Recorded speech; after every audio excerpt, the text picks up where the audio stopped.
सत्संग का महत्व।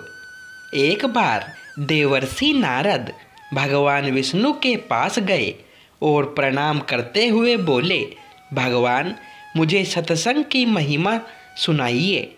भगवान मुस्कुराते हुए बोले, नारद तुम यहाँ से आगे जाओ, वहाँ इमली के पेड़ पर एक रंगीन प्राणी मिलेगा। वह सत्संग की महिमा जानता है, वही तुम्हें समझाएगा भी। नारद जी खुशी खुशी इमली के पेड़ के पास गए और गिरगिट से बातें करने लगे। उन्होंने गिरगिट से सत्संग की महिमा के बारे में पूछा। सवाल सुनते ही वह गिरगिट पेड़ से नीचे गिर गया और छटपटाते हुए प्राण छोड़ दिए। नारद जी आश्चर्यचकित होकर लौट आए और भगवान को सारा वृत्तांत सुनाया। भगवान ने मुस्कुराते हुए कहा, इस बार तुम नगर के उस धनवान के घर जाओ और वहाँ जो तोता पिंजरे में दिखेगा उसी से सत्संग की महिमा पूछ लेना। नारद जी क्षण भर में वहाँ पहुँच गए और तोते से सत्संग का महत्व पूछा। थोड़ी देर बाद ही तोते की आंखें बंद हो गई और उसके भी प्राण बखेरू उड़ गए। इस बार तो नारद जी भी घबरा गए और दौड़े दौड़े भगवान कृष्ण के पास पहुँचे। नारद जी ने कहा, भगवान यह क्या लीला है? क्या सत्संग का नाम सुनकर मरना ही सत्संग की महिमा है? भगवान हंसते हुए बोले, यह बात भी तुमको जल्द ही समझ आ जाएगी। इस बार तुम नगर के राजा के महल में जाओ और उसके नवजात पुत्र से अपना प्रश्न पूछो।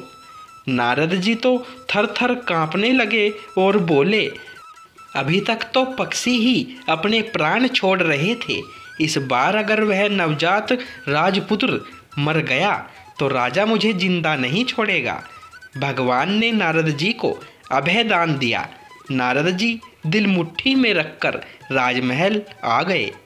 वहाँ उनका बड़ा सत्कार किया गया। अब तक राजा को कोई संतान नहीं थी, अतः पुत्र के जन्म पर बड़े आनंदोल्लास से उत्सव मनाया जा रहा था। नारद जी ने डरते डरते राजा से पुत्र के बारे में पूछा। नारद जी को राजपुत्र के पास ले जाया गया।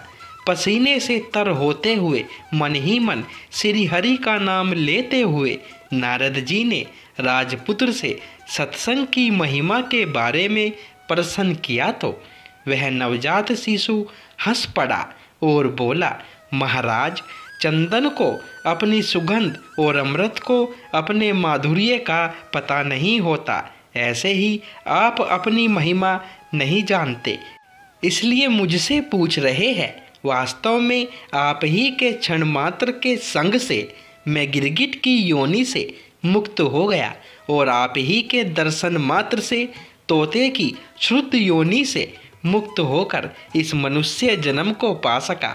आपके सानिध्य मात्र से मेरी कितनी सारी योनियां कट गई और मैं सीधे मानव तन में ही नहीं पहुंचा, अपितु राजपुत्र भी बना। यह सत्संग का ही अद्भुत प्रभाव है। बालक बोला, हे ऋषिवर, अब आप मुझे आशीर्वाद दे कि मैं मनुष्य जन्म के परम लक्ष्य को पा लूं। नारद जी ने खुशी खुशी आशीर्वाद दिया और भगवान श्री हरि के पास जाकर सब कुछ बता दिया। भगवान ने कहा, सचमुच सत्संग की बड़ी महिमा है। संत का सही गौरव या तो संत जानते हैं या उनके सच्चे प्रेमी भक्त। जय श्री राधे राधे। दोस्तों, ये वीडियो आपको अच्छी लगी हो तो वीडियो को लाइक करें, शेयर करें और चैनल को सब्सक्राइब करें। धन्यवाद दोस्तों।